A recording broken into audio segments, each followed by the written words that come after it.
Good morning and welcome back. This is the DC Beltway Gardener. It's May 4, about midday, and I'm going to show you here what's going on in my garden. So we'll start here by where I planted some potatoes. These are the Magic Molly that haven't come up yet, but I'll show you what the sprouts look like over here with a different variety. It's a little past my lavender planter there with some lemon thyme. And what you have here are, these are La Rot potatoes, and you can see how they're sprouting here. So from here I'll make sure they have consistent moisture and then feed them.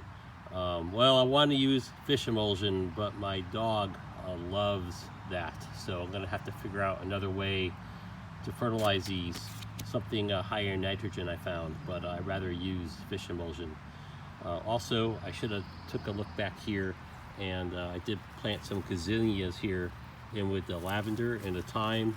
They like soil that's not that great, and this soil in this planter is a mixture of old potting soil, gravel, and sand, 1/3 each, and that mixture kept this lavender alive because it likes poor, well-drained soil. Let's go check out the garden beds here. We tried to dissuade the dog from entering my garden beds with that plastic fabric. She's a puppy, loves to dig. So what I did here yesterday is I'm using a little bit of square foot method, but again, I'm not that strict about it. I put in 2 rows of corn here. So I got some sweet corn right behind where I have this green machine zucchini growing and a second zucchini. And next week I'll go ahead and plant some corn in between this garlic here. I wish I had the variety written down, but I find the Chestnut red garlic really does well. And now that I have this blocked off from the puppy, I can use fish emulsion back here, which the garlic really loved. I did have to rip out my cover crop because I couldn't see the garlic to fertilize it, and I want to start planting succession with corn this way. I'm trying not to destroy my garlic as I pull out my cover crop. Like, you know, I think that's probably winter rye or something like that. And I save all that here, right? So that's going to go in my compost later. I don't waste anything. Now, whatever I can make here at the yard, I keep here as a compost. So what I'm doing is I just planted some tomatoes. Eventually there'll be corn here, but these only take 50 or 60 days here. I've got a Beams yellow pear, a pink ozark, and then I'm going to put a Mexican midget tomato in this hole, right? So if the corn is not taking or it's not doing so well, I at least have some cherry small tomatoes when I get here. My process here, you can see a little bit of how I prepare my dirt in the fall, where I mixed compost and vermiculite, and I worked it in before I put cover crop in there. You can see the vermiculite.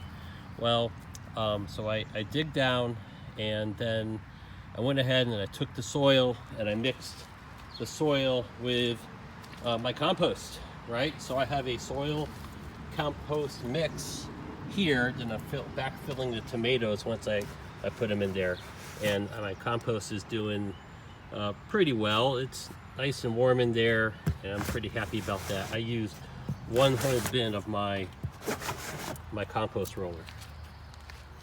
So same process here. Once I plant them, when you plant your tomato, I'm going to go ahead, and the instructions on these peat pots say to just, you know, tear, make holes on the sides and the bottom so the roots can get out. According to the instructions, it helps it doesn't stall the plant as much. So I hope that is really true, right? This is a brand new wine that's going to go in the other box, right? But this this seed was started on February 20, a bit early, so I'm going to try to wait a little later to do that again. So you put it all the way down, you clip as much of the leaves off if you have to, and then you fill it back in. And what I put in my tomato hole is I put the, you know, I just found about like a 5-6-4 nitrogen, phosphorus, potassium mix. You know, I put a 1/4 cup in there. I put 1/2 cup of lime and some triple phosphate, and mix it all in with the soil with some Epsom salt. And if that was too much, we will find out when I will share a video if the plants die with you. So Then what I do is I add mulch. Again, I don't waste anything. I don't give away or throw out my leaves in the fall. I shred them up, I save them in a pile, and now they become my mulch, and they feed the soil. Some people buy leaf mulch. I just keep it around. I even put it in a bag to make some leaf mold, and that stuff will totally rejuvenate your garden. So plan here is 9 total tomatoes.